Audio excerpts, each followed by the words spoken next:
ओम नमो भगवते वासुदेवाय। ओम नमो भगवते वासुदेवाय। ओम नमो भगवते वासुदेवाय। ओम ज्ञानाय नमः। सार्थ ज्ञानेश्वरी, दिवस 282, अध्याय 11वा, विश्वरूप दर्शन योग। श्री गणेशाय नमः। मोटके विश्वरूप डोळा देखिले आणि सुखाचे अवर्षण पडिले, आता जा पाणी आपुले, असता व्यस्त हे। ऐसी करीसी म्हणोनी जरी जाणे, तरी हे गोष्टी सांगावी का मी म्हणे, आता एक वेळ वाचवी जी प्राणे, या स्वरूप प्रळयापासोनी। जरी तू गोसावी आमुचा अनंता, तरी सुई ओढण माझी या जीविता, साठवी पसारा हा मागुता, महामारीचा। ऐके सकळ देवांची या परदेवते, तुवा चैतन्य गा विश्व वसते, ते विसरलासी हे उपरते, संहारू आदरिले। आपले मोटके म्हणजे अंशतः व थोडेसेच विश्वरूप मी डोळ्यांनी पाहिले आणि सुखाचे आवर्षण म्हणजे दुष्काळ पडला। म्हणून आता आपले हे अस्ताव्यस्त विश्वरूप देवा, जा पाणी म्हणजे आवर्ते घ्या। विश्वरूप दाखविण्याच्या बहाण्याने तुम्ही असे काही भलतेच कराल हे मला जाणवले असते, तर ही गोष्ट सांगा म्हणजे विश्वरूप दाखवा असे मी का म्हटले असते। तर आता ह्या आपल्या स्वरूपाच्या प्रलयापासून एक वेळ माझे प्राण वाचवा महाराज। हे अनंता, तू जरी आमचा गोसावी म्हणजे स्वामी असलास, तरी माझ्या जीविताच्या आड सुई ओढण ढाल धरा आणि माझा जीव वाचवा।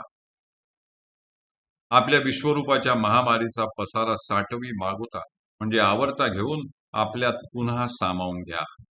हे सकळ देवांच्या परमदेवा, ऐक बाबा, सगळे विश्व तुझ्या चैतन्य शक्तीमुळे वसले आहे व या विश्वाचे अस्तित्व तुझ्या सत्तेवर आहे, ते तू विसरलास आणि हे उपरते म्हणजे त्याच्या उलट त्या विश्वाचाच संहार करण्याचे कार्य तू आदरिले म्हणजे आरंभ केले आहेस असे मला वाटते। म्हणून वेगी प्रसन्न होई देवराया, संवरी संवरी आपुली माया, काढी माते महाभया पासोनिया। हा ठायवरी पुढती, तू ते म्हणिजे बहुवा काकुळती, ऐसा मी विश्वमूर्ती भेडका जाहलो। जै अमरावती आला धाडा, तै म्या एकलेनी केला उवेडा, जो मी काळाची ही तोंडा, वासिपू न धरी। परी तया आतुल नव्हे हे देवा, एथ मृत्यूसही करुनी चढावा, तुवा आमुचाची घोटू भरावा, या सकळ विश्वैसी। म्हणून हे देवराय, आता वेगाने आमच्यावर प्रसन्न हो आणि संहार करायला उठलेली आपली माया संवरी संवरी म्हणजे आवर्ती घे व माते म्हणजे माझी या महाभयापासून सोडवणूक कर। हा ठायवरी म्हणजे इतका वेळपर्यंत, बहुवा म्हणजे खूप काकुळतेला येऊन व दीनवाणा होऊन मी तुते म्हणजे तुमची हे विश्वरूप आवर्ते घ्या अशी पुढती म्हणजे पुन्हा विनवणी करीत आहे। कारण आपली विश्वमूर्ती पाहून मी खरोखर भेडका म्हणजे भयंकर भयभीत झालो आहे। जै म्हणजे ज्यावेळी अमरावतीवर दानवांचा धाडा वा हल्ला झाला होता, तै म्हणजे त्यावेळी मी एकट्याने त्यांचा उवेडा म्हणजे पराभव केला होता, जो मी साक्षात काळाच्याही तोंडात शिरण्याचे वासिपू म्हणजे भय धरणारा नाही। परंतु देवा, आपले हे विश्वरूप त्यातले नव्हे। येथे मृत्यूवरही चढावा म्हणजे ताण करून या सकळ विश्वासकट माझा देखील घोटू म्हणजे घास भरावा असा दुर्घट प्रसंग तुवा म्हणजे तुम्ही आणला आहे। कैसा नवता प्रळयाचा वेळू, हो का तूची मिनलासी काळू, बापुडा हा त्रिभुवन गोळू, अल्पायू जाहला।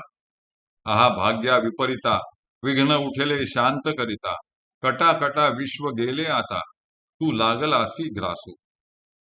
हे नव्हे मा रोकडे, सैंध पसरून या तोंडे, कवळितासी चहूकडे सैन्य ये। ही काही प्रलयाची वेळ नव्हती, तरीही तू मध्येच काळ रूपाने मिनलासी म्हणजे प्राप्त झाला आहेस।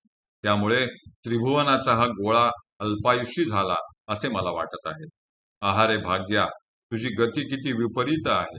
विश्वरूपाच्या दर्शनाने मन शांत होईल अशा समजुतीने मी देवांना विश्वरूप दाखवा असे म्हटले, तर त्याने मन शांत वा सुखी न होता हे भलतेच विघ्न उद्भवले आहे. कटा कटा म्हणजे हाय हाय, हे विश्व आता गेल्यात जमा आहे.